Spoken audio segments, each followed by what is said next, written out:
The Montana sun beat down mercilessly on the dusty main street of Copper Creek, a small but growing settlement nestled between rolling grasslands and the jagged peaks of distant mountains. The summer of 1873 had been particularly harsh, with weeks of drought that had farmers and ranchers alike scanning the cloudless sky with desperate eyes. Clara Harrington wiped the perspiration from her brow as she made her way toward the general store, her black morning dress attracting the heat like a pot on an open flame. 18 months had passed since Thomas had been taken by the influenza that swept through town, leaving her with a modest ranch, crushing loneliness, and the whispered title of the widow that followed her through town like an unwelcome shadow. Clara adjusted the basket on her arm, mentally reviewing her list of necessities: thread, sugar, coffee, perhaps some of that lavender soap Mrs. Patterson had mentioned, simple errands that gave structure to the empty days. At 42, she had resigned herself to a life of quiet solitude, managing the small cattle operation with the help of 2 hired hands who treated her with a careful respect that only deepened her isolation. The townsfolk were kind enough, offering condolences that had gradually transformed into concerned glances and not-so-subtle introductions to aging bachelors or widowers passing through. Clara had rebuffed these attempts with polite firmness. Thomas had been a good husband, steady and reliable, if not passionate, and she had no desire to replace him with another man of similar temperament just to silence the town's concerns about a woman living independently. The commotion near Dawson's livery stable drew her attention before she reached the store. A small crowd had gathered, their backs to her, a restless semicircle of onlookers, punctuated by occasional mutters and uncomfortable shifting. Clara hesitated, propriety suggesting she continue on her way, but curiosity and the strange tension in the air pulled her toward the gathering. She recognized several faces as she approached: Herbert Wallace from the bank, the Milner brothers who ran the saloon, Sarah Jenkins clutching her young son's hand with white-knuckled tension. They parted slightly as Clara joined them, offering terse nods of acknowledgement, before returning their attention to the scene before them. What Clara saw made her breath catch in her throat, the basket nearly slipping from suddenly nerveless fingers. In the center of a crude circle stood 3 men surrounding a 4th figure, a Native American man bound at the wrists with heavy chains that connected to a post normally used for hitching horses. He stood with his back exposed, the bronze skin already marked with angry welts, his long black hair falling forward to obscure his face. The tallest of his captors, a wiry man with a patchy beard and tobacco-stained teeth, held a bullwhip loosely in one hand, while his companions, shorter but equally unkempt, sneered at their prisoner with undisguised contempt. $30 for this savage is highway robbery, the man with the whip was saying. But I'll break him proper for the work at the mine. Ain't no Blackfoot warrior too proud for the tunnels once he's been taught his place. Clara recognized the speaker as Silas Harding, a notorious labor contractor for the copper mines 50 miles north, known for his brutal methods and the broken men left in his wake. The other 2 were likely his associates, Weber and Donovan, equally despised, but feared enough that most townsfolk gave them a wide berth.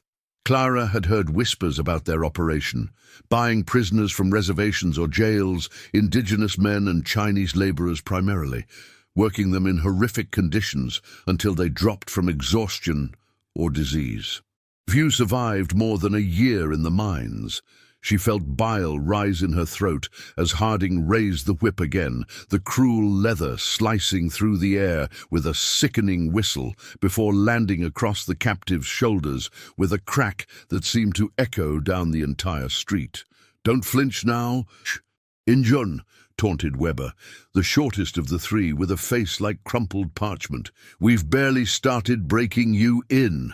The prisoner made no sound, didn't even sway from the impact, and something about his stoic dignity amid such degradation struck Clara like a physical blow. She saw Sheriff Mills at the edge of the crowd. watching with obvious discomfort, but making no move to intervene. When Clara caught his eye, he merely shrugged, a gesture that conveyed both helplessness and indifference. The native man was legally purchased property according to territorial law, and Harding had paperwork to prove it. The sheriff's jurisdiction ended where commerce began. A convenient arrangement that kept the peace while allowing atrocities to unfold in plain sight. 15 lashes should teach him who's master, Harding announced to no one in particular, raising the whip for another strike. Without conscious thought, Clara found herself pushing through the remaining onlookers, her voice rising above the murmurs of the crowd. "Stop!" The word emerged more forcefully than she'd intended, causing heads to turn and conversations to halt abruptly. Harding paused mid-swing, squinting against the sun at this unexpected interruption. His expression shifted from annoyance to something approaching amusement when he recognized Clara, the proper widow whose presence at this spectacle was surprising enough to warrant a temporary reprieve for his captive. "Mrs. Harrington?" Harding drawled, lowering the whip but not relinquishing it. "This ain't no place for a lady of your standing. Just handling some business before we head north." His tone was falsely respectful, the kind reserved for women he considered deserving of basic courtesy due to their race and social position, yet ultimately irrelevant to the matters of men. Clara felt every eye upon her, the weight of social expectation pressing down alongside the merciless sun. Proper widows did not interfere in business transactions, did not draw attention to themselves, and certainly did not involve themselves in the fate of native prisoners. Yet she found herself unable to step back, her gaze drawn repeatedly to the man in chains who had finally raised his head at her intervention. His face struck her immediately, not for its undeniable handsomeness, though that was evident despite the bruising along one cheekbone, but for the depth of the dark eyes that met hers without pleading or hope. They were the eyes of a man who expected nothing from the world any longer, who had witnessed too much cruelty to believe in salvation. Clara estimated him to be in his late 30s, with strong features that spoke of both strength and intelligence. A thin scar ran from his left temple to his jaw, an old wound that had healed imperfectly. She realized with a start that she recognized him, or rather, recognized his people. During Thomas's final illness, a band of Blackfoot had traded with neighboring ranchers, and Clara remembered this man among them, dignified and reserved, while negotiating for medical supplies and blankets. She'd admired his fluent English and respectful manner, so at odds with the savage caricature peddled in dime novels and sensationalist newspapers. "Don't whip him again," Clara said, her voice steadier now, though her heart hammered against her ribs. This display is unseemly in the middle of town." She was stalling, mind racing to find some solution, some way to intervene that wouldn't immediately be dismissed. Harding's amusement deepened, a smirk twisting his thin lips as he shared a knowing look with his companions. "Just teaching a lesson about cooperation, ma'am. He'll fetch a better price if he's already started learning his place. Ain't that right, Blackfoot?" He punctuated the question with a sharp jab to the prisoner's ribs, eliciting no response beyond a slight tightening around those impassive eyes. Clara felt, rather than saw, the growing discomfort of the townspeople around her. Most harbored no particular love for the indigenous peoples of the territory. Fears and prejudices ran too deep, conflicts too fresh in memory, but public whippings struck many as distasteful remnants of a darker time. Yet no one else spoke, their silence a tacit acceptance of the unfolding cruelty. Clara realized with sudden clarity that if she walked away now, this man would disappear into the mines, another life ground to dust beneath the relentless machinery of progress and profit. The thought was unbearable in a way she couldn't fully articulate, even to herself. How much? The words escaped before she could reconsider, hanging in the sudden silence like gunsmoke after a shot. "I beg your pardon, Mrs. Harrington." Harding's smirk faltered, confusion momentarily replacing his smug certainty. Clara straightened her spine, drawing on the quiet authority she'd developed since Thomas's death, the same firm resolve that kept her ranch hands respectful and the bank manager from suggesting she sell the property. Your price. How much for his contract? The question unleashed a wave of murmurs behind her, the scandal of her words rippling through the gathered townsfolk. Clara ignored them, keeping her gaze steady on Harding's increasingly bewildered face. She had crossed a line, she knew. Respectable widows did not purchase Native American men in the middle of the street, but having spoken, she found she could not retreat. Harding recovered quickly, greed overcoming his initial shock. Well now, Mrs. Harrington, this here's a prime specimen. Strong as an ox, speaks good English, and healthy despite his stubborn ways.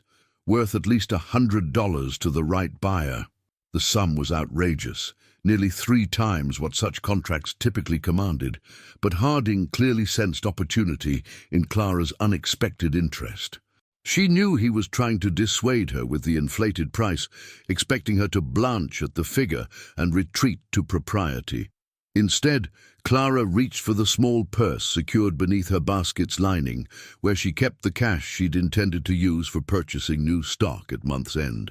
"I can give you 60 now," she said, maintaining a business-like tone despite her racing pulse. "And the remainder next week after I visit the bank." It was a substantial sum, one she could ill afford to part with, but the alternative seemed suddenly unthinkable. Harding's eyes narrowed, calculation evident in his gaze as he assessed her determination. Behind him, Weber leaned in to whisper something, likely reminding him of the profit they could turn with minimal investment. After a moment's consideration, Harding nodded slowly. 70 now, 30 when we pass back through in a fortnight, and his chains stay on until we're paid in full. Clara counted out the bills with hands she willed not to tremble, acutely aware of the scandalized whispers around her. Sheriff Mills had pushed forward, concern etched on his weathered face. "Mrs. Harrington, I must strongly advise against this course of action. A woman alone, taking responsibility for this individual. It's highly irregular and potentially dangerous." His voice carried the weight of official concern, but Clara detected the underlying current of social disapproval. She was violating unwritten but powerful boundaries, challenging assumptions about proper behavior and racial separation that formed the foundation of frontier society. "Your concern is noted, Sheriff," she replied coolly, "but the transaction appears to be legal, and what I do with my property is my own affair." The word property tasted bitter on her tongue, but she recognized the necessity of framing her actions in terms the law would recognize. As she handed the money to Harding, she caught the native man's gaze again. Something had shifted in those dark eyes, not hope. Precisely, but perhaps a flicker of wary curiosity. He'd made no move to speak, standing with the same dignified stillness, despite the wounds on his back and the heavy chains at his wrists. Harding pocketed the money with a satisfied smirk, then thrust a folded document toward Clara. "Contract of indenture, all nice and legal. He's yours to work or waste, as you see fit, Mrs. Harrington, though I suspect you'll find him more trouble than he's worth." Clara took the paper without comment, tucking it into her basket as Harding released the chain from the hitching post, handing the end to her like a grotesque parody of a leash. The crowd began to disperse, some with disapproving glances, others with barely concealed fascination at this unprecedented development. Clara stood momentarily frozen, the full weight of her impulsive decision settling upon her shoulders. What exactly did one do after purchasing a man in the middle of town? Taking a steadying breath, she turned to the native man, speaking low enough that only he could hear. "I'm Clara Harrington. My ranch is 3 miles east of town. I don't intend to harm you." The man studied her face for a long moment, his expression unreadable. When he finally spoke, his voice was deep and slightly hoarse, as if from disuse, but his English was indeed fluent and unmarked by the exaggerated accent white men often attributed to native speakers in mockery. "I am called Marquis in my language. Your people have named me Joseph." The simplicity of the introduction, offered without gratitude or suspicion, momentarily disarmed Clara. She had expected resistance, fear, perhaps even hostility, not this calm acknowledgement that revealed nothing of his thoughts regarding his abrupt change in circumstances. "Joseph, then," she replied, uncertain how to proceed but determined to maintain her composure before the remaining onlookers. "Can you ride? I have my wagon at the edge of town." He nodded once, the movement causing him to wince slightly as the motion pulled at the fresh wounds on his back. Clara's indignation flared anew at the reminder of his mistreatment. "We should have Dr. Franklin look at your injuries before we leave," she suggested. But Joseph shook his head. "I have endured worse. The wounds are not deep." His tone brooked no argument, and Clara sensed that his pride had already been too publicly wounded to accept further assistance before the prying eyes of the town. The walk to her wagon passed in uncomfortable silence, punctuated by the jangling of Joseph's chains and the not-so-subtle stares of townsfolk who had witnessed the unusual transaction. Clara felt the weight of judgment pressing down alongside the Montana heat, but she kept her head high, her pace steady. This was not the first time she had scandalized Copper Creek. Her decision to maintain the ranch after Thomas's death, rather than sell and move east to her sister's home in Boston, had already marked her as unconventional. But this was different. This crossed boundaries that even the most independent of white women rarely challenged. She wondered briefly what Thomas would have thought of her actions, then dismissed the question as irrelevant. Thomas was gone, and she alone would bear the consequences of today's decision. Joseph moved with surprising grace despite his restraints, keeping pace beside her rather than behind, his eyes constantly scanning their surroundings with the alertness of one accustomed to danger. When they reached the wagon, Clara hesitated, unsure of the protocol for a situation so far outside normal experience. "The chains," she said finally. "They must be uncomfortable. Perhaps once we're away from town." Joseph met her gaze directly, something like bitter amusement flickering across his features. "The key," he said simply. "Harding keeps it. Until your debt is paid, I remain bound."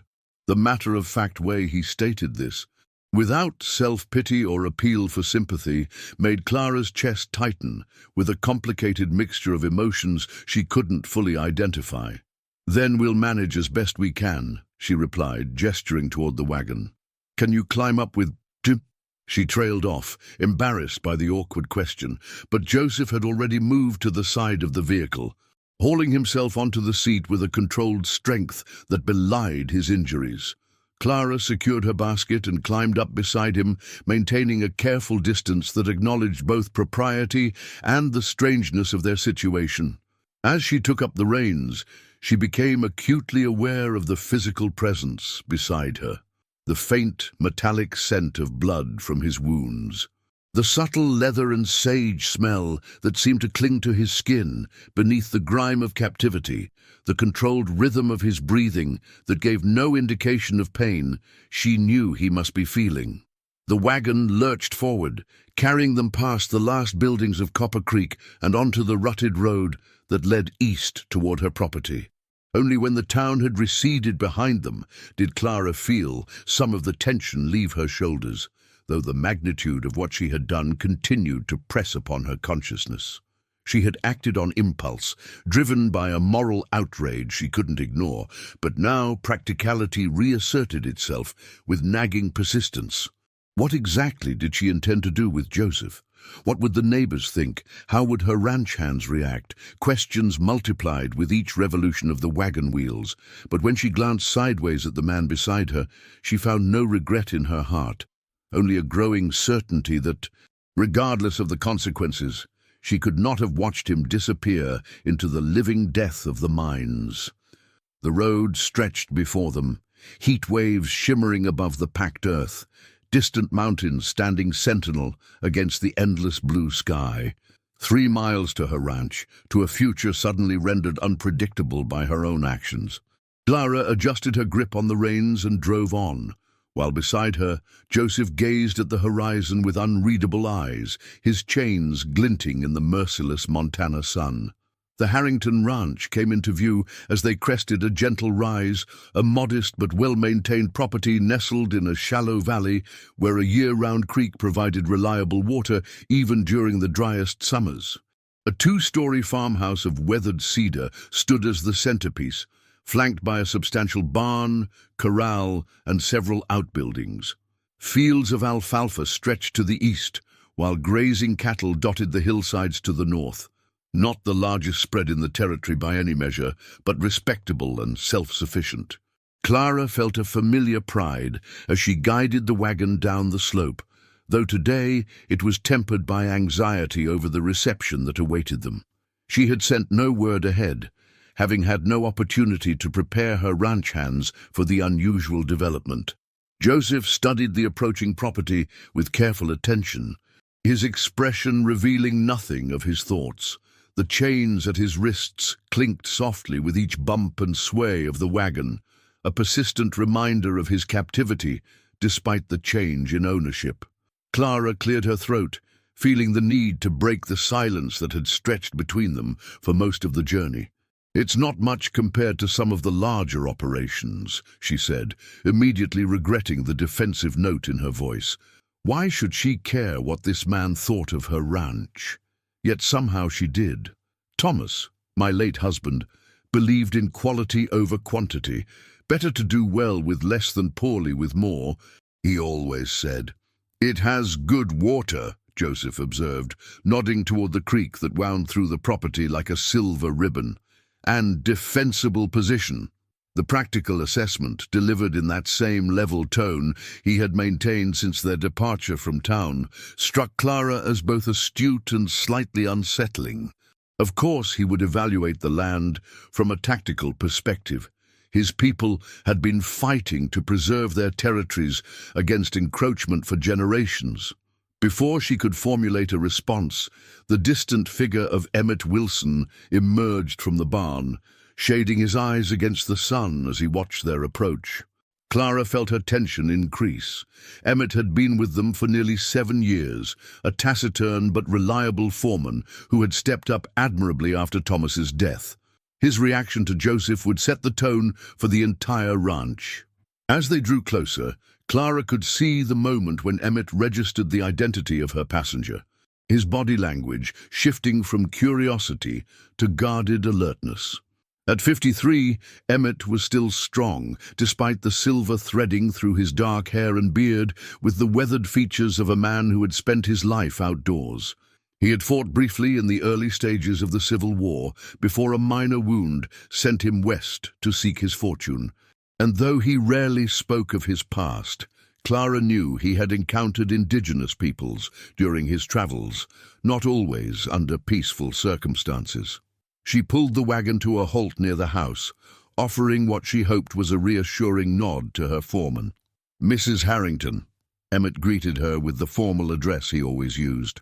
Regardless of their years of acquaintance, his gaze flickered to Joseph, taking in the chains and the dried blood visible on his back, before returning to Clara with unmistakable concern. "Wasn't expecting company." The deliberate understatement carried a wealth of questions Clara wasn't yet prepared to answer fully. She stepped down from the wagon, adjusting her skirts with hands that weren't quite steady. "Emmett, this is Joseph. He'll be staying with us for a time." The inadequacy of the explanation hung in the air between them, but Clara lifted her chin slightly, silently asserting her authority as the property owner. Emmett's expression remained carefully neutral, though his hand had drifted subtly closer to the revolver he wore at his hip. Not a threat, but a precaution Clara couldn't entirely fault him for. Joseph remained seated in the wagon, his dark eyes assessing Emmett with the same quiet intensity he had directed at the property. After a moment's hesitation, Clara continued, choosing directness over evasion. There was a situation in town. Silas Harding and his men were mistreating him publicly. I intervened.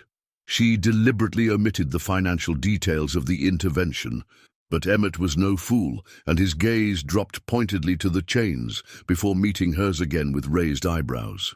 "I see," he said finally, though his tone suggested he saw far more than she had explicitly stated. "And what role will our guest be taking here at the ranch, ma'am?"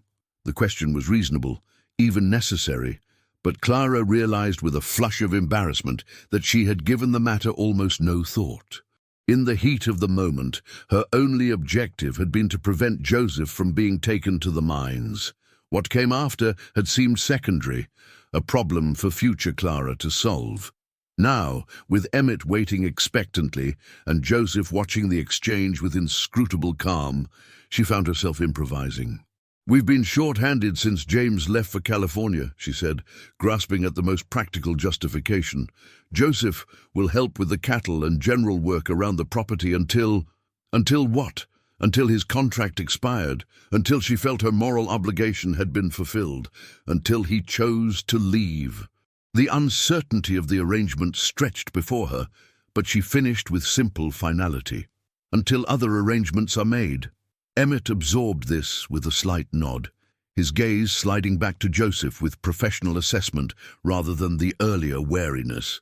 Whatever his personal feelings, he was practical enough to recognize the value of another pair of hands during the busy summer season.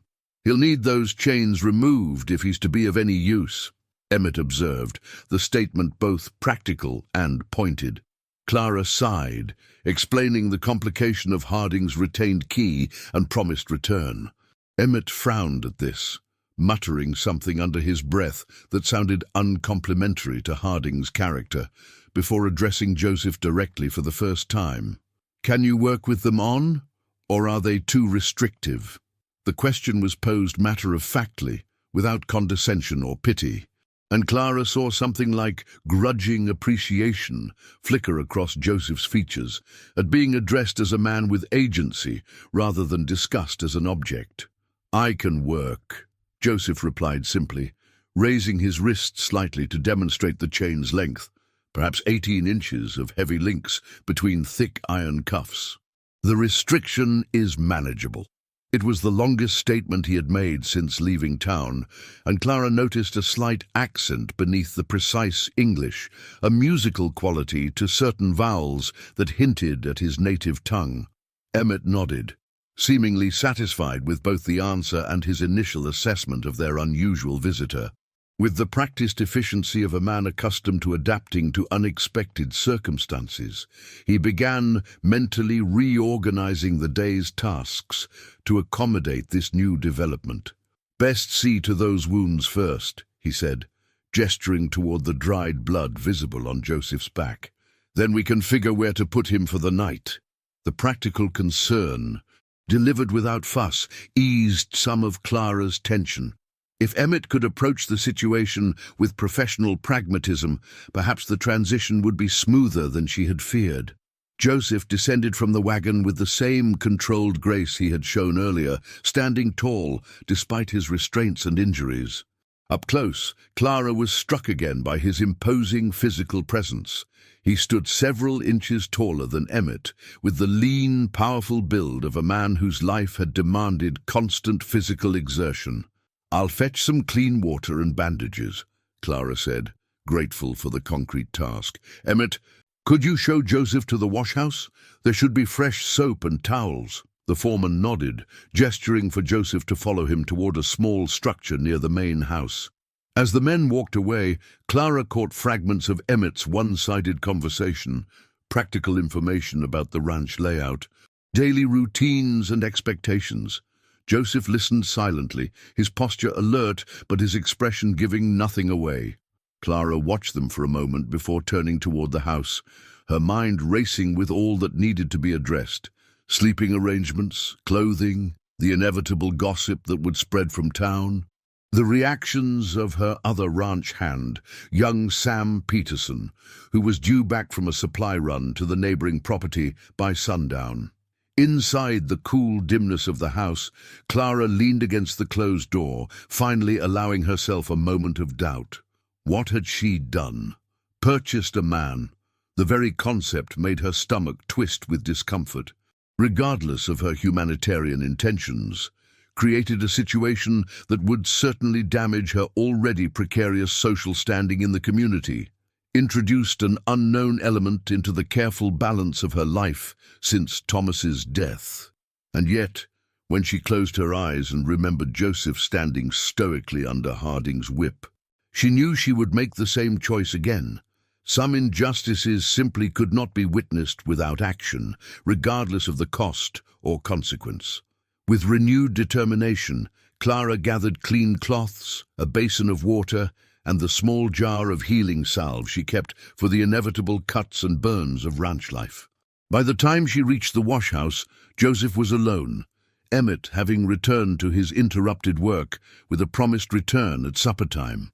The small building contained a metal tub, a bench, and pegs for hanging clothes, with a stove for heating water during the bitter Montana winters.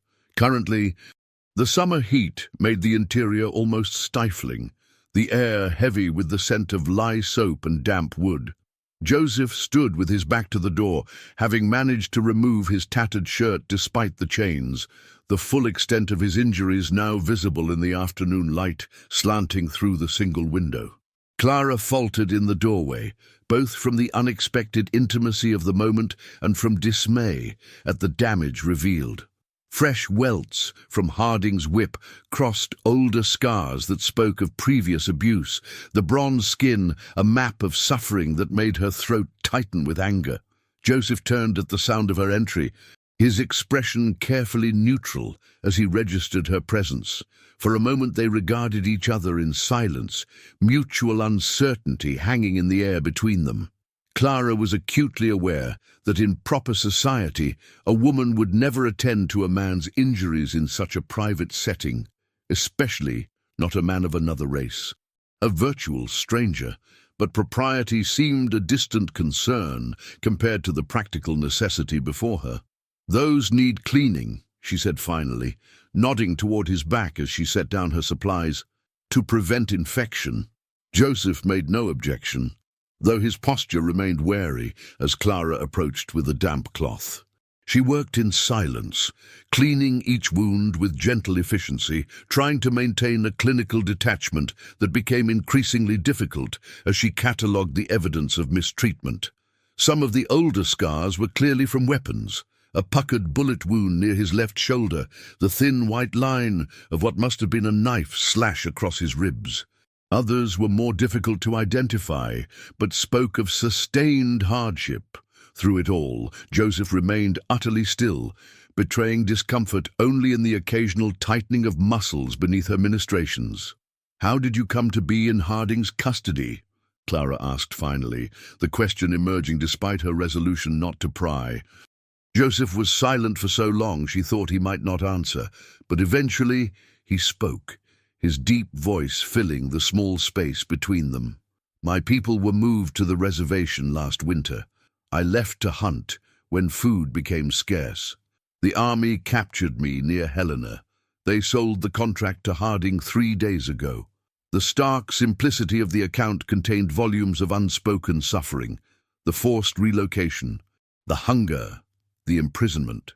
Clara's hands stilled momentarily as she absorbed the implications, the vast gulf between his experience and hers suddenly thrown into sharp relief. "I'm sorry," she said inadequately, resuming her careful cleaning of his wounds. Joseph made a sound that might have been bitter amusement. "Your sorrow changes nothing, but your action today—" He paused, seeming to consider his words carefully. "Why did you intervene?" The directness of the question caught Clara off guard. She had been asking herself the same thing since the moment she'd stepped forward in town, and still wasn't certain of the complete answer. Compassion, certainly. Moral outrage at the public degradation of another human being. But there had been something else, too, something she was reluctant to examine too closely. "It was wrong," she said finally, applying salve to the worst of the welts. "What they were doing, how they treated you. No person should be subjected to such." She trailed off, aware of the irony in her words. Her culture, her government, her entire society had subjected his people to systematic degradation and displacement for generations. What made this particular instance different enough to prompt her intervention? Joseph seemed to sense her internal conflict, his next words cutting to the heart of the matter. "You purchased me. I am still property, only with a different owner." There was no accusation in his tone, merely a statement of fact, but Clara flinched as if struck. "No," she said firmly, moving around to face him directly. "The contract was the only legal means I had to prevent them taking you to the mines. I have no intention of owning you. Once the remainder is paid and the chains are removed, you're free to go where you choose." The declaration seemed to surprise him, a flicker of something, disbelief, perhaps, or cautious reassessment, passing through his dark eyes.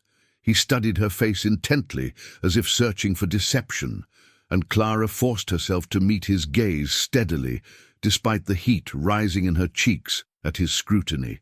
She was suddenly, uncomfortably aware of their proximity, of his bare chest before her, of the impropriety that would scandalize the town beyond redemption, if known. "Why would you do this for a stranger?" Joseph asked finally, genuine puzzlement evident beneath the controlled exterior. "A Blackfoot warrior, an enemy to your people." Clara considered her answer carefully, knowing instinctively that platitudes or evasions would not satisfy this man. "I recognized you," she admitted, "from before, when you traded with the Ferguson Ranch last year during my husband's illness. You spoke with dignity and fairness. You helped them when Sarah Ferguson's son was ill."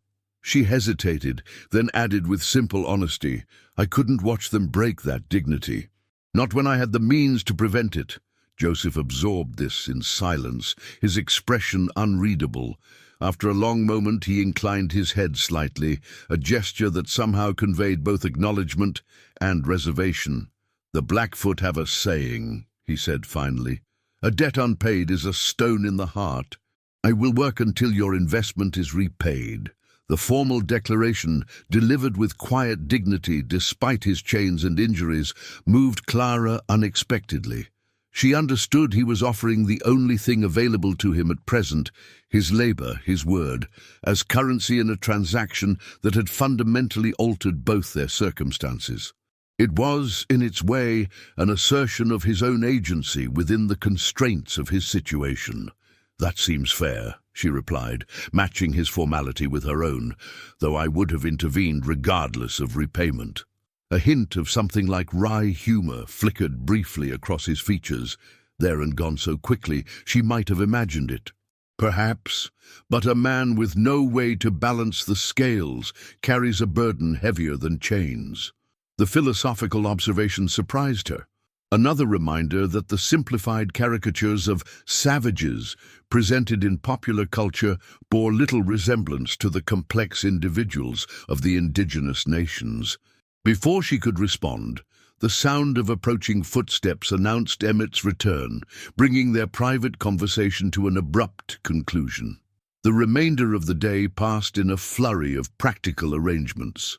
Joseph was provided with fresh clothing, some of Thomas's old work shirts and trousers. Slightly short in the leg, but serviceable enough, Emmett had cleared a space in the tack room adjacent to the barn, arranging a makeshift bed that offered privacy while maintaining a prudent separation from the main house. Clara had insisted Joseph join them for the evening meal, a decision that raised Emmett's eyebrows but elicited no direct objection.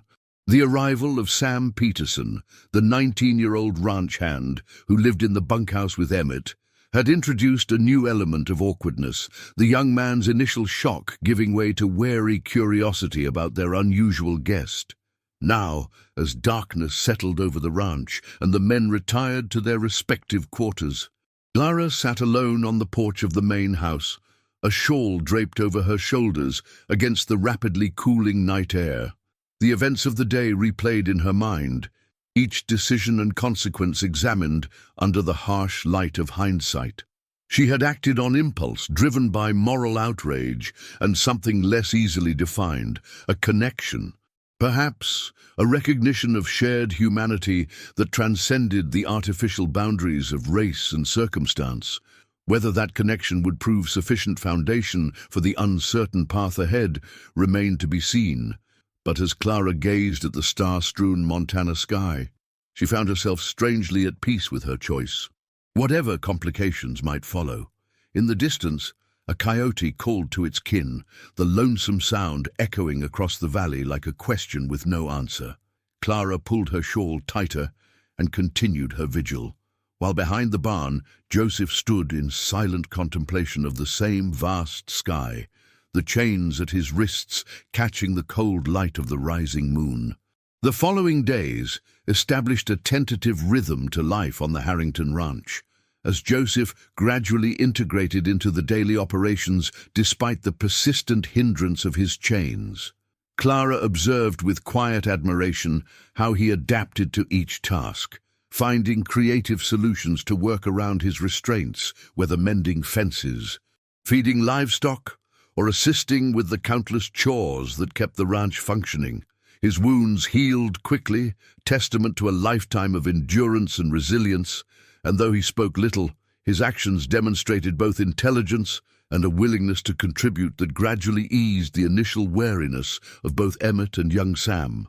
5 days after Joseph's arrival, Clara found herself in the kitchen garden, harvesting summer vegetables in the relative cool of early morning.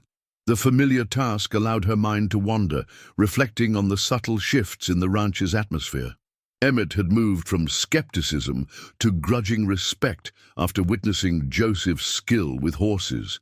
The Blackfoot warrior had a remarkable way with the animals, calming even the most skittish colts with his patient presence. Sam's youthful caution had transformed more quickly into undisguised fascination, and Clara had twice overheard him peppering Joseph with questions about Blackfoot customs and hunting techniques, receiving measured responses that neither romanticized nor diminished the realities of indigenous life. The sound of approaching hoofbeats drew Clara from her thoughts. Shading her eyes against the morning sun, she recognized Sheriff Mills astride his dappled mare, the official visit sending a ripple of apprehension through her. News traveled quickly in small communities, and she had been expecting some form of official inquiry into her unorthodox acquisition in town. Setting aside her basket of vegetables, Clara straightened her apron and moved to greet the lawman as he dismounted near the house. "Sheriff Mills," she called, maintaining a tone of polite neutrality. "What brings you out this way so early?" Mills removed his hat, revealing thinning grey hair plastered to his scalp with sweat despite the early hour. At 58, he had served as Copper Creek's sheriff for nearly 15 years, a position that required diplomatic navigation of the complex social currents as much as actual law enforcement. "Mrs. Harrington," he returned her greeting with a nod that managed to be both respectful and slightly disapproving. "Just thought I'd ride out to check on your situation, make sure everything's proceeding without incident." The careful phrasing barely disguised the true purpose of his visit, assessing whether her impulsive decision had resulted in the danger or impropriety many townsfolk had undoubtedly predicted. "Everything is proceeding quite well, thank you," Clara replied, gesturing toward the porch. "Would you care for some coffee? I just made a fresh pot." The invitation was as much strategic as hospitable. Better to have this conversation in the civilized context of her home than standing in the yard like conspirators. Mills accepted with another nod, following her up the steps and settling into one of the wooden chairs that Thomas had crafted years ago, their sturdy frames weathered by seasons of use. Clara disappeared briefly into the house, returning with 2 steaming cups and a small plate of leftover biscuits from breakfast. The sheriff accepted the offering with murmured thanks, taking a long sip before addressing the purpose of his visit. "There's been considerable talk in town about your acquisition," he began, the hesitation before the final word betraying his discomfort with the entire situation. "Reverend Simmons in particular has expressed concern about the propriety of your current arrangements." Clara had expected as much. The Reverend's narrow interpretation of Christian charity had always struck her as selective at best, hypocritical at worst. his concern undoubtedly centered more on the perceived threat to social order than any genuine worry for her welfare. "How fortunate that the Reverend's approval is not required for my ranch operations," she replied, keeping her tone light despite the undercurrent of irritation. Mills sighed, setting his cup on the small table between them. "Mrs. Harrington, I hope you understand I'm merely trying to prevent potential problems. A woman alone, harboring a man of his background. It raises questions." The sheriff's discomfort was evident. His inability to directly name the racial dimension of the town's concerns, a telling indication of the cultural taboos she had challenged. Clara took a deliberate sip of her coffee, using the moment to compose her response. When she spoke, her voice was steady and direct. "Joseph is working to pay off his contract. He sleeps in the tack room, takes his meals with the other hands, and has proven himself both capable and respectful. There is nothing in these arrangements that should concern anyone outside this property." Before the sheriff could respond, the sound of metal against metal drew their attention to the yard, where Joseph was repairing a broken harness despite the awkwardness imposed by his chains.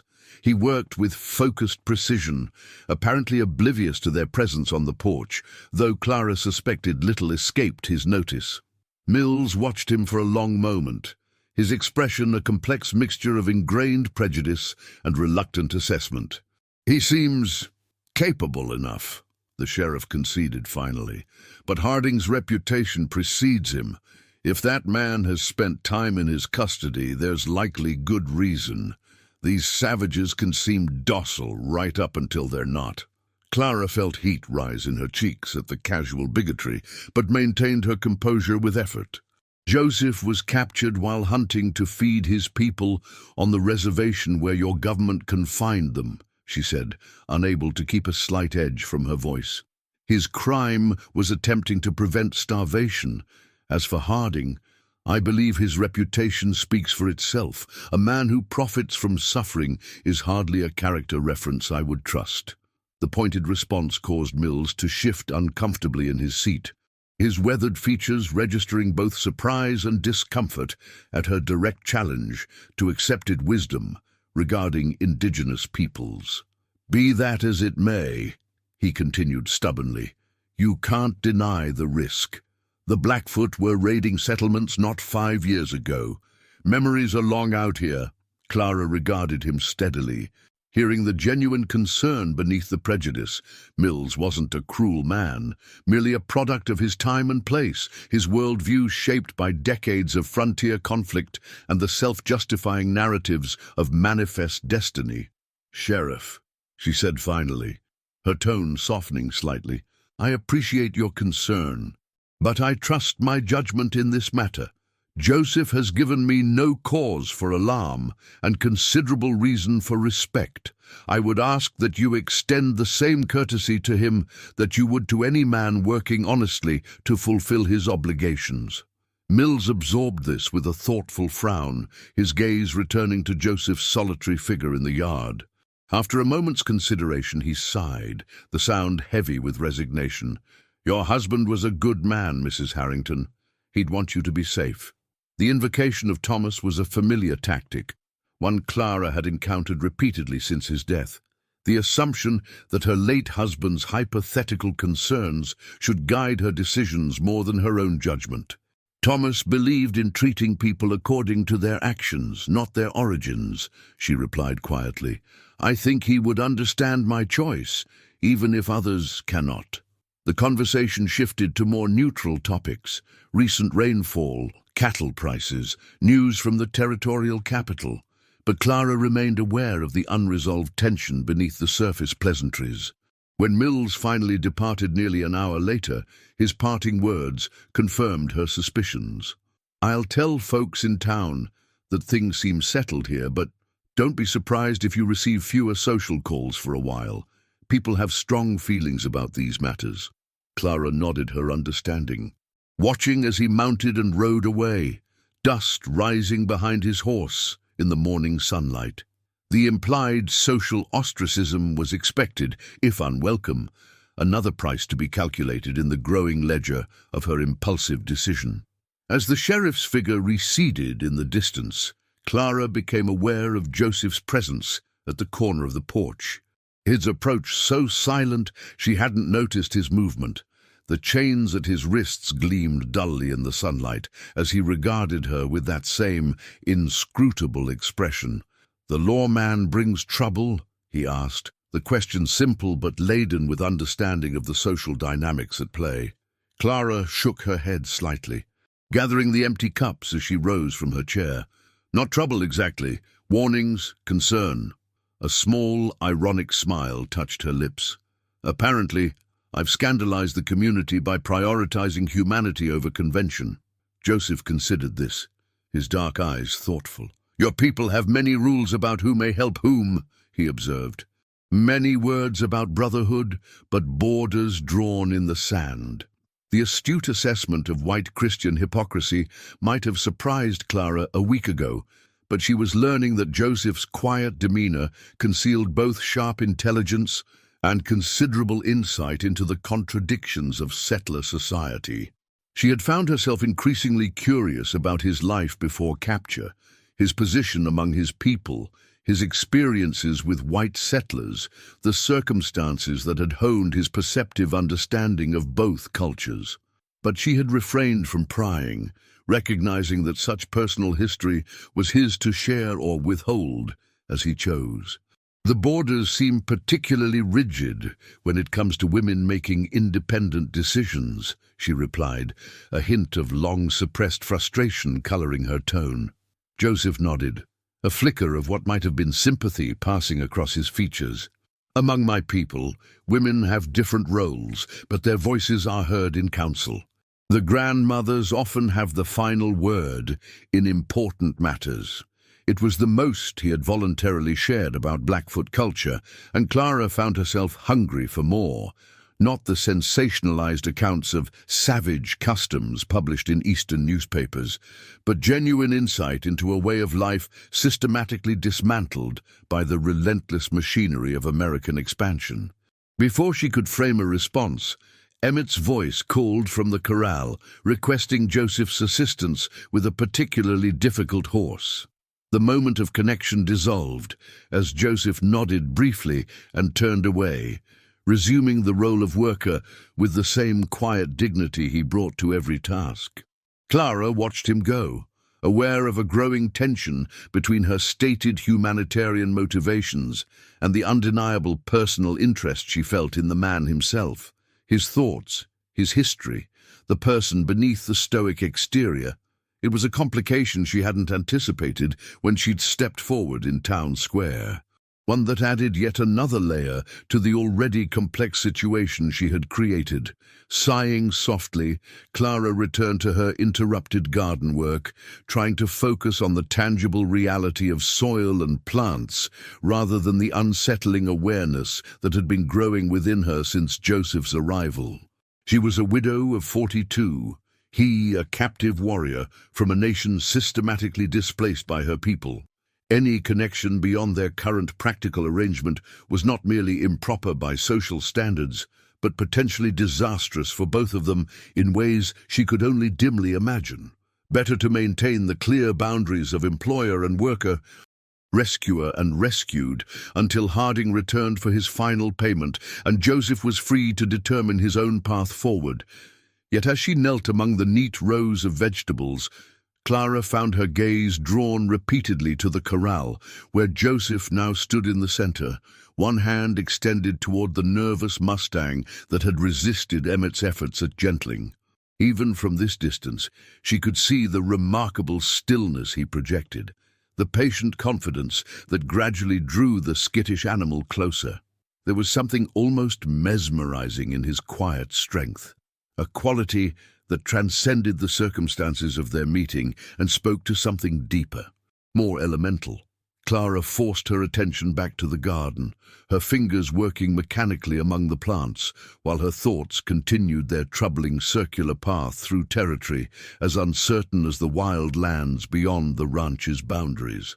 The days stretched into a week, then nearly two, As they waited for Harding's promised return to collect the remainder of the payment, Joseph's presence had gradually shifted from novelty to accepted reality, his reliable work and quiet dignity earning grudging respect from both ranch hands. Even young Sam had progressed from wary fascination to something approaching friendship.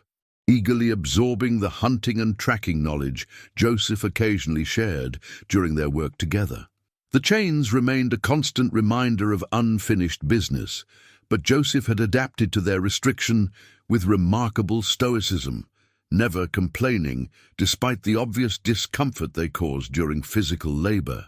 Clara found herself watching him with increasing frequency, noting the careful way he navigated both physical tasks and social interactions, the reserved courtesy he extended to everyone regardless of their initial wariness. He spoke rarely, but with precision, his English fluent though occasionally formal in construction. When he did engage in longer conversation, usually in response to Sam's persistent questions about Blackfoot life, his deep voice took on a rhythmic quality that hinted at the storytelling traditions of his people. During these moments, Clara often discovered pretexts to remain within earshot, absorbing details of a culture far more complex and sophisticated than the simplistic savage narrative promoted by dime novels and newspaper accounts. From these fragments, she pieced together elements of Joseph's history, that he had been a respected warrior among his people, had traveled widely throughout the territory before the reservations, had even spent time among white settlers as a guide and interpreter before relations deteriorated with the increasing pressure of westward expansion. He spoke of these things matter-of-factly, without bitterness or romanticization, though Clara detected occasional undertones of deep grief when he mentioned the recent confinement of his people to the reservation and the hardships they faced there.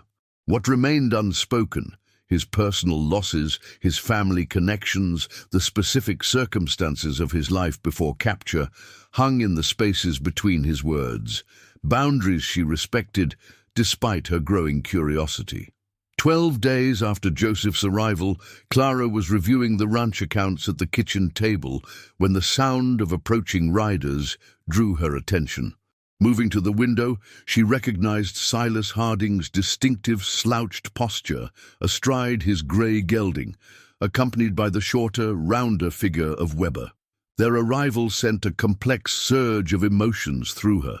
Relief that Joseph might finally be freed from his chains, apprehension at facing Harding again, and an unexpected reluctance at the prospect of the conclusion their business represented.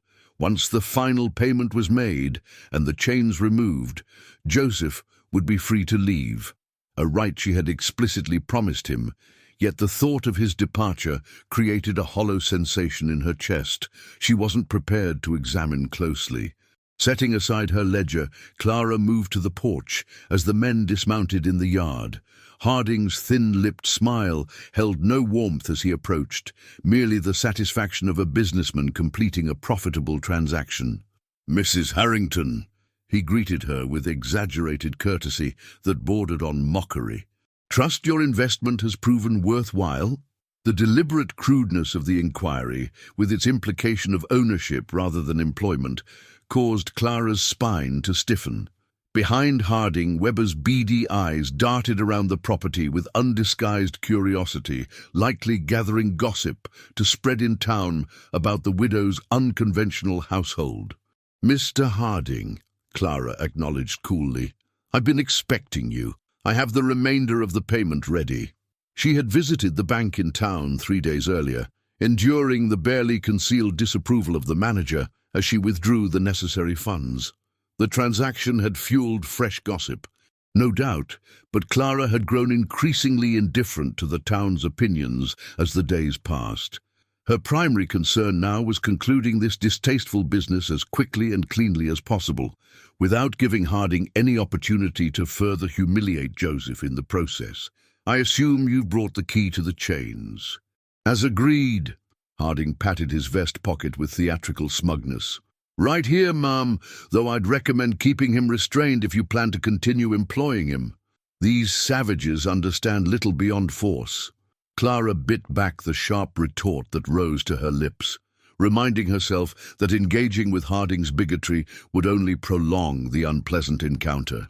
The key and final payment will conclude our business entirely, she stated instead, the firm declaration leaving no room for negotiation or extension, after which I expect you to leave my property immediately. The directness of her dismissal caused Harding's smirk to falter momentarily, a flash of anger crossing his narrow features before he masked it with forced amiability.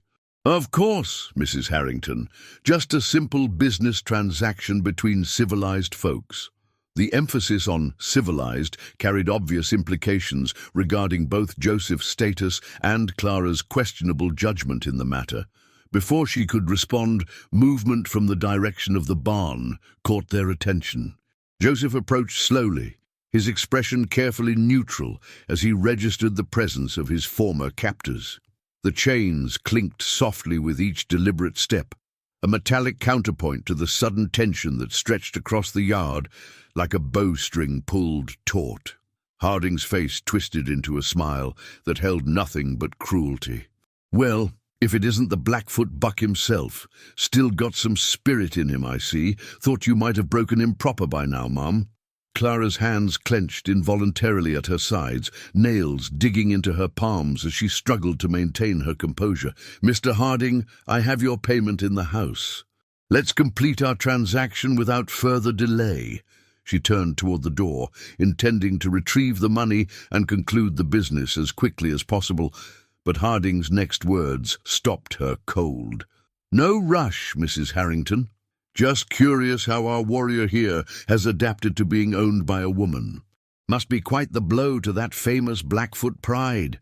The deliberate provocation, delivered with malicious satisfaction, was clearly intended to humiliate Joseph and perhaps provoke a reaction that would confirm Harding's narrative about savage nature.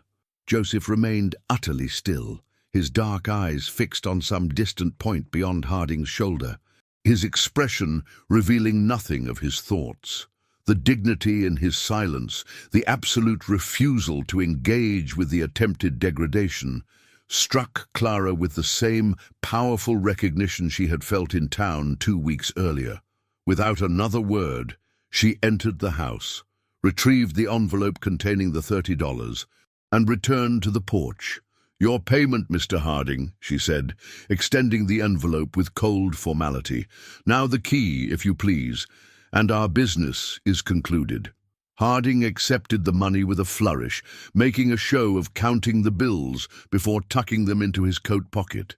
As agreed, he said finally, removing a small iron key from his vest and holding it just out of Clara's reach. Though I still think you're making a mistake, turning him loose. Some creatures aren't meant for freedom once they've tasted the bit. The deliberately provocative statement hung in the air between them, Harding clearly hoping to elicit either fear from Clara or anger from Joseph. Instead, Clara simply extended her hand further, her expression one of barely contained contempt. After a moment's hesitation, Harding dropped the key into her palm with obvious reluctance, as if relinquishing not merely a physical object, but the power it represented. Our business is concluded, Clara repeated firmly. Good day, gentlemen. The dismissal was unmistakable, leaving no room for further conversation or provocation. Harding's face darkened momentarily, but after exchanging a glance with Weber, he offered a mocking tip of his hat. Your servant, Mrs. Harrington. Do send word to town if you need assistance with your wild pet. With that parting barb, he turned and sauntered back to his horse, Weber following with a final curious glance over his shoulder. Clara remained on the porch, watching silently as the men mounted and rode away, dust rising behind them in the afternoon sunlight. Only when they had disappeared beyond the ridge did she turn to Joseph, who had maintained his position in the yard throughout the exchange, his stoic dignity a rebuke to Harding's crude attempts at humiliation.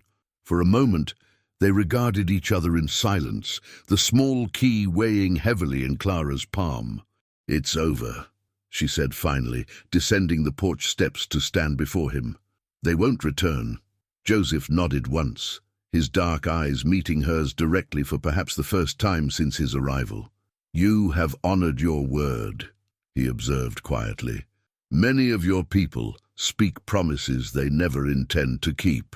The simple acknowledgement carried unexpected weight, recognizing not merely the completed financial transaction, but the deeper commitment to human dignity that had driven her actions from the beginning. Clara extended her hand, offering the key that represented both literal and symbolic freedom. "These should have never been placed on you," she said softly. Joseph accepted the key with a slight inclination of his head, something like grim satisfaction flickering across his features as he inserted it into the lock at his right wrist. The mechanism turned with a rusty protest, the heavy cuff falling away to reveal skin rubbed raw, despite the cloth padding he had fashioned to protect himself. The left followed moments later, both restraints dropping to the dust at his feet with a dull thud that seemed to echo in the silence between them. Joseph stood motionless, flexing his freed wrists carefully, the simple movement holding a profound significance that transcended the physical liberation. Clara watched, throat tight with emotion she couldn't fully name, as he slowly bent to retrieve the chains from the ground. "What will you do with them?" she asked, curious about his intent. Joseph considered the heavy iron links in his hands, symbols of a captivity that extended far beyond these specific restraints to encompass the systematic subjugation of his entire people. "Keep them," he said finally, as reminder that what is locked can be unlocked, what is bound can be freed. The philosophical response surprised Clara, another glimpse of the depth beneath his reserved exterior. She had grown increasingly aware of the complexity of the man behind the stoic facade.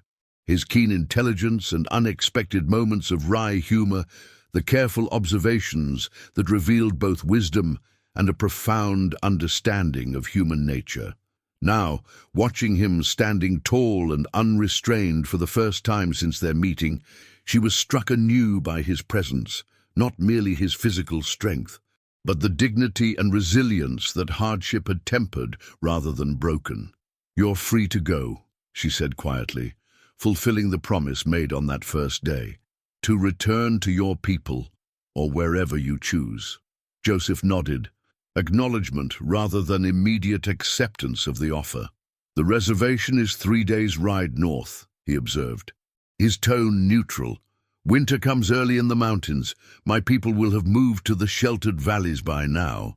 The practical assessment contained layers of unspoken complexity, the difficulties of locating a specific band among the scattered reservation settlements, the dangers of traveling alone in a territory increasingly hostile to solitary indigenous men, the uncertain welcome that might await someone who had been absent during months of hardship. Clara understood he was thinking aloud rather than seeking advice, weighing options now available to him after weeks of having no choices at all. "You're welcome to remain here," she offered carefully, striving to keep her tone casual, despite the sudden acceleration of her pulse. "The work agreement stands, if you wish it to. We can discuss fair wages now that the contract is fulfilled." The hesitation before the distasteful word betrayed her discomfort with the entire framework of their initial arrangement. Regardless of her humanitarian intentions, Joseph studied her face with that penetrating gaze that seemed to see beyond social niceties to the complicated truth beneath. "Why would you make this offer?" he asked finally. "Your reputation in town already suffers. The sheriff watches with suspicion." The church women whisper. The direct question deserved an equally direct answer, though Clara found herself struggling to articulate the complex web of motivations that had evolved since that day in town. "The ranch needs good workers," she began pragmatically, then stopped, recognizing the inadequacy of the explanation. After a moment's consideration, she continued with greater honesty, "And I've come to respect your skills, your insight. Your presence has been valuable, beyond the work itself." The careful wording skirted the edges of the growing personal regard she felt, an awareness she still hesitated to examine too closely, given the vast social and cultural chasms between them. Joseph absorbed this with thoughtful silence, his expression revealing little of his internal deliberations. Clara waited, acutely conscious that this moment represented a true choice for him. Perhaps the first genuine agency he had been afforded since his capture months earlier. Whatever decision he made would be his own, not coerced by chains or contracts or desperation. Finally, he spoke, his deep voice carrying the weight of considered judgment. "I will stay until the first snow, help with the autumn work, then decide."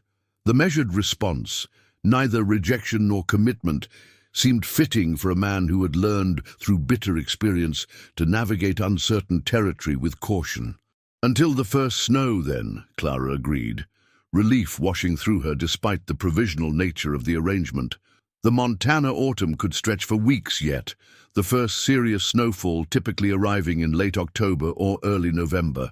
It was a reprieve, a continuation, an opportunity for whatever was developing between them to find its natural course without the artificial constraints imposed by Harding's chains.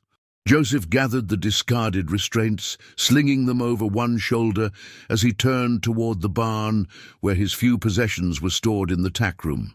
Clara watched him go, struck by the subtle difference in his stride now, a fluidity of movement, a natural grace previously hindered by the chain's restriction. As she returned to the house and her abandoned ledger, Clara found herself contemplating the uncertain path ahead. She had acted on impulse that day in town, driven by moral outrage and compassion, with little thought to the consequences that would unfold. Now, 2 weeks later, she found herself irrevocably changed by the decision. Her perspective shifted, her comfortable isolation disrupted, her carefully maintained independence complicated by emotions she had believed long dormant after Thomas's death. Outside, the Montana sky stretched endlessly above the ranch, autumn light gilding the distant mountains with promise and warning in equal measure. Clara returned to her accounts with renewed focus, while beyond the window, Joseph moved with newfound freedom across the yard, both of them navigating a landscape transformed by chains removed and possibilities newly revealed. The weeks following Joseph's liberation from chains brought subtle but significant changes to life at the Harrington Ranch. Released from physical restraint, he revealed new dimensions of skill and capability, his horsemanship particularly impressive as he worked with even the most difficult animals in the remuda.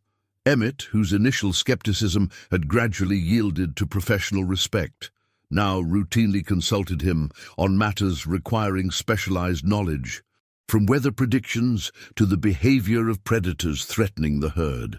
Young Sam's admiration had blossomed into undisguised hero worship, the boy eagerly absorbing every bit of woodcraft and hunting lore Joseph occasionally shared during their work together. Clara observed these developments with quiet satisfaction, vindication of her instinctive assessment of Joseph's character that day in town. Yet alongside this professional contentment grew a more personal awareness that both unsettled and intrigued her. Without the literal and symbolic barrier of chains, Joseph's presence had subtly shifted, still respectful and reserved, but occasionally revealing glimpses of the man beneath the stoic exterior, a dry observation that betrayed unexpected humor, a rare smile that transformed his serious features, brief moments of shared appreciation for the beauty of the land or the satisfaction of work well done. Small interactions that gradually accumulated like individual brushstrokes, forming a more complete portrait of the complex individual she had impulsively rescued. Autumn advanced across the Montana landscape, painting the distant mountains with splashes of gold and crimson as aspen groves turned with the cooling temperatures. The air carried the sharp scent of approaching winter. mornings increasingly crisp with frost that melted beneath the still strong midday sun. Each day brought them closer to the boundary Joseph had established, until the first snow, a deadline that pressed upon Clara's thoughts with growing insistence. She found herself watching the sky with uncharacteristic anxiety, studying the cloud patterns for signs of the inevitable weather system that would bring the season's first significant snowfall and, potentially, Joseph's departure. Nearly 4 weeks after Harding's final visit, Clara stood on the porch in the gathering dusk, watching as Joseph led the last of the cattle into the north pasture, where they would graze until winter forced them closer to the barn. The practiced efficiency of his movements, the quiet authority he projected even with animals, drew her gaze like a lodestone, finding true north. He had adapted the clothes she'd provided from Thomas's old trunks, but wore them differently. The sleeves rolled to accommodate work, a beaded band securing his long hair, small modifications that transformed borrowed garments into something distinctly his own. Occasionally, he wore a buckskin vest with subtle quillwork designs, a personal possession somehow preserved through his captivity, its intricate patterns hinting at cultural meanings Clara could only guess at. As if sensing her observation, Joseph glanced toward the house, raising a hand in acknowledgement before securing the pasture gate. Clara returned the gesture, wondering not for the first time what thoughts moved behind those watchful dark eyes, what assessments he made of her, of this unexpected chapter in both their lives. Their interactions remained primarily practical, discussions of work to be done, ranch operations, occasional shared meals with the hands, yet Clara was increasingly aware of an unspoken current beneath these surface exchanges, a mutual curiosity neither of them had directly addressed. The social boundaries between them remained firmly in place, observed with careful propriety that nevertheless felt increasingly artificial as their shared days accumulated. The sound of approaching hoofbeats disrupted her contemplation, drawing her attention to the road where a rider approached at a steady pace. Squinting against the fading light, Clara recognized the distinctive silhouette of Pastor Abernathy from the Methodist Church in Copper Creek, his weekly circuit of outlying ranches, bringing him to her property for the first time since Joseph's arrival. The timing was unfortunate. Clara had deliberately avoided town as much as possible in recent weeks, sending Sam or Emmett for supplies to minimize her exposure to the continuing gossip about her unconventional household arrangement. The pastor's visit would inevitably bring those social pressures directly to her doorstep. Sighing softly, Clara straightened her apron and prepared to receive her visitor with as much grace as she could muster. Pastor Abernathy was not a bad man, more progressive than many of his frontier colleagues, with genuine concern for his scattered flock. But he was nevertheless a product of his time and culture, with definite views on proper behavior, especially for women. As he dismounted near the porch steps, removing his hat to reveal thinning grey hair, Clara offered a polite smile that masked her internal wariness. "Pastor Abernathy, what a surprise! You're just in time for supper if you'd care to join us." The clergyman returned her greeting with equal courtesy, though his pale blue eyes held a hint of the concern that had undoubtedly prompted his visit. "Mrs. Harrington, thank you for the kind invitation. I would be delighted to break bread with you." The formal acceptance carried an undertone of purpose. Communal meals provided ideal opportunities for pastoral guidance, a fact Clara knew well from previous visits. Gesturing for him to precede her into the house, she noted his quick glance toward the pasture where Joseph was visible in the distance, the observation confirming her suspicions about the true nature of this routine visit.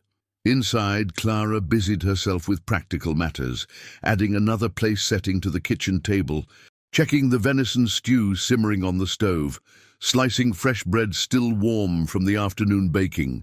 The familiar tasks provided a welcome distraction from the conversation she knew was inevitable. Pastor Abernathy settled into a chair, his weathered Bible placed carefully on the table beside him. a silent reminder of his authority in matters moral and spiritual. "I've missed seeing you at Sunday services these past weeks," he began, the gentle observation nonetheless pointed in its implication. "The congregation has noticed your absence." Clara arranged cups for coffee with deliberate precision, buying time before responding. "The autumn work keeps us busy," she replied finally, the explanation truthful, if incomplete. "And I confess I've had little appetite for town gossip lately."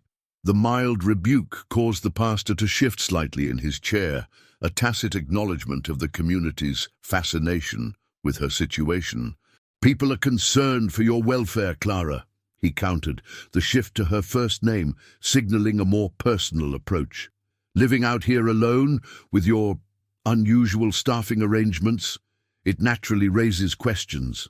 The delicate phrasing barely disguised the real issue: a white widow employing a Blackfoot man, living on an isolated property with minimal supervision beyond an aging foreman, and a youth barely out of boyhood. Clara turned from the stove, meeting the pastor's concerned gaze directly. "My staffing arrangements are based on capability and character, Pastor. Joseph has proven himself both skilled and honorable during his time here." The calm declaration caused Abernathy to study her with increased attention, perhaps noting the quiet conviction in her tone, the absence of defensiveness he might have expected. "I don't doubt his usefulness as a worker," the pastor conceded carefully. "The indigenous peoples certainly possess natural abilities with horses and hunting that can be valuable on a ranch. But Clara, surely you must recognize the impropriety of the situation. A woman in your position must be particularly mindful of appearances." The patronizing assessment, however gently delivered, sparked a familiar frustration in Clara's chest. Since Thomas's death, she had endured countless variations of the same concern, that without her husband's guidance, she was incapable of making sound judgments about her own life and property. "My position is that of a property owner managing a working ranch," she replied evenly, returning to the stove to stir the simmering stew. "Joseph is an employee who has earned his place through honest labor and respectful conduct. I fail to see the impropriety in such an arrangement."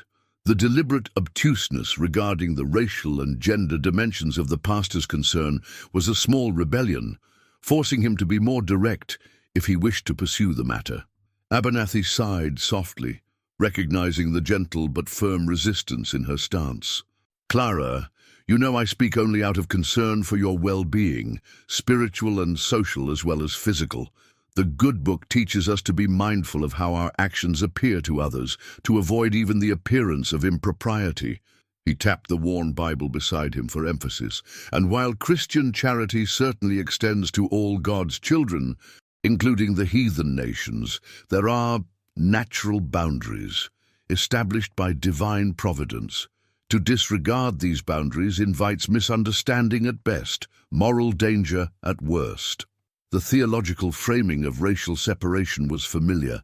Clara had heard similar arguments used to justify everything from segregated church services to the forced relocation of indigenous peoples onto increasingly marginal reservations. Before she could formulate a response, a knock at the kitchen door announced Joseph's arrival for the evening meal. He paused on the threshold, taking in the scene with quick assessment: the pastor's presence, Clara's slightly tense posture, the implicit confrontation interrupted by his appearance.